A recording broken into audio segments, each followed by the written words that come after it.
Hello, my apologies. I didn't see you there. Didn't you? She feels familiar, somehow. Wrong, almost like a Darghoul. But that can't be right, can it? Weren't expecting to agree with the talking baton cap, but the lass does have a right uncanny air to her. Ah, you meant because of my skin tone. I could make the same observation of you, were I less courteous. I take it you've never met one of the glam felon before. We're not terribly common outside of the white that wends. I am fine. Is there some reason I shouldn't be? Which is not to say I do not appreciate your concern. I do. I, like the other scholars here, am engaged in the study of the soul sciences. Was there something you needed, or may I return to my studies? I had a mishap with my machinery, but all is well now. The details are unimportant. I wish only to return to my studies. Simply put, I wasn't here at the time. I do not spend my every waking moment in the spire. Only most of them. Had I more time, I might seek to bring the perpetrators, those holding the purse strings, to justice.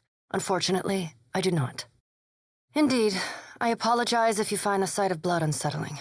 Though, from your appearance, I would expect you to be well acquainted with it. In any case, why are you here? Many things. Currently, an unusual variety of Adra. It seems to exist only here, among the isles and waters of the Deadfire. There is a strange, almost melancholy beauty to the substance. I believe there is more to it than others know.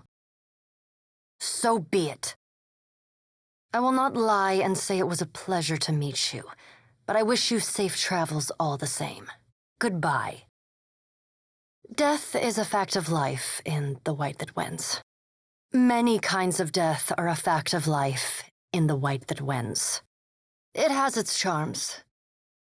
I miss the Skirharel and Ekavit at festival times, and the recitations of the epics to welcome the new year.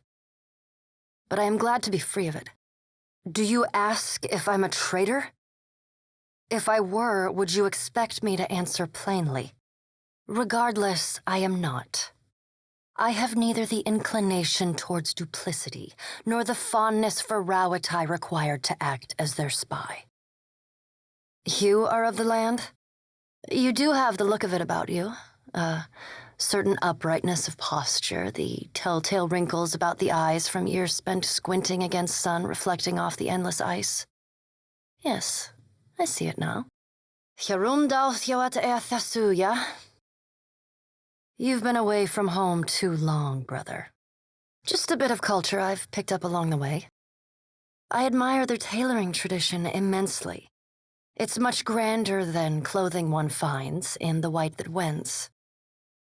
I am, of course. You seem to be in rather dire need of one yourself. A pity, as I don't do work for hire. A curious mind is an agile mind. Besides, the two practices are more alike than one might think. Both deal in the details in the warp and the weft. A delicate hand is required if one is to bend either to one's will. Care and patience, yes. It is gratifying to be understood. It is a mundane story. I sought out the ship with the longest oversea route departing from the Republics and booked passage. I had intended to perform a handful of experiments regarding the nature of souls that could only be done safely at sea. If you insist. With the aid of a device of copper and Adra, I have uncoupled my soul from my body, freeing myself of Bareth's wheel.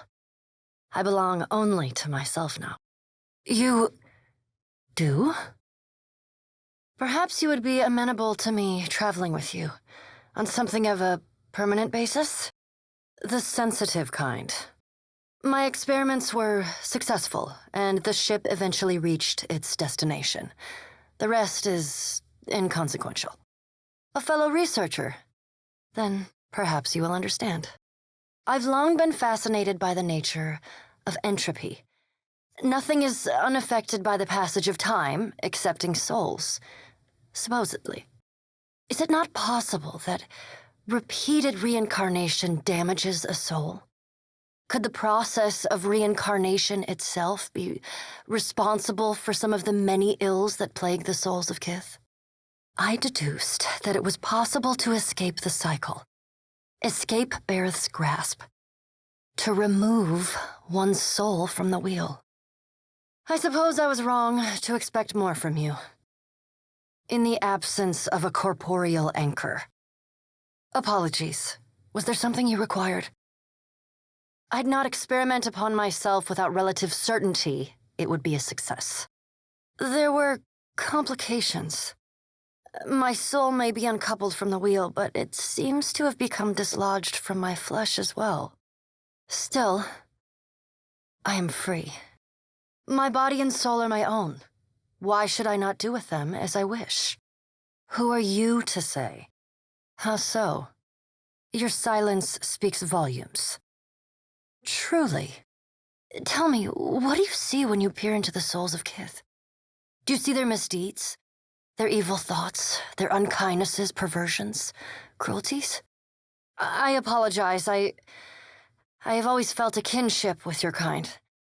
Having witnessed the very worst in Kith has left me keenly attuned to recognizing ill intent. Do I appear dead to you? Careful. I used to be involved with the girl, asked questions sorta like that. It's a trap. Ah, a little. You do not look healthy. Aye, lass. Half drowned at least. Meaning, no offense. A question we all must answer from time to time. I have the opposite problem, I say. My desire for flesh increases as my soul decays. And the answer had better not involve consuming us. I assure you, sir, that I will be admitting no part of you into my mouth. Ever. I am concerned by neither. I will sate my appetite with the souls of animals, just as I sated my appetite with their flesh while in my previous life. In the absence of live animals, luminous Audra has proven sufficient to sustain me. If I catch you nibbling on my lantern, I'll kill you dead. For real dead. I worry you've confused me for a moth. I will address that problem when it is before me, should it arise at all. I do not care to borrow trouble. I think, perhaps, that I would be grateful for the opportunity. Truly? Thaklaut, traveler. I am grateful.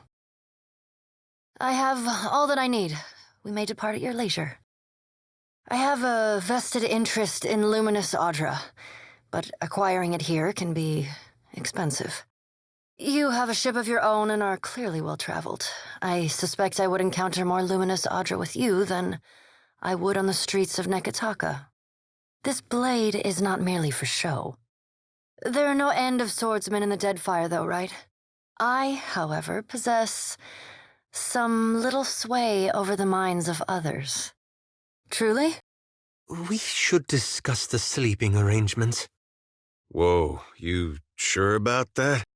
Of course. If you let Durrance travel with us, why not her? Just what we be needing around out the collection. Another uptight, bookish sort.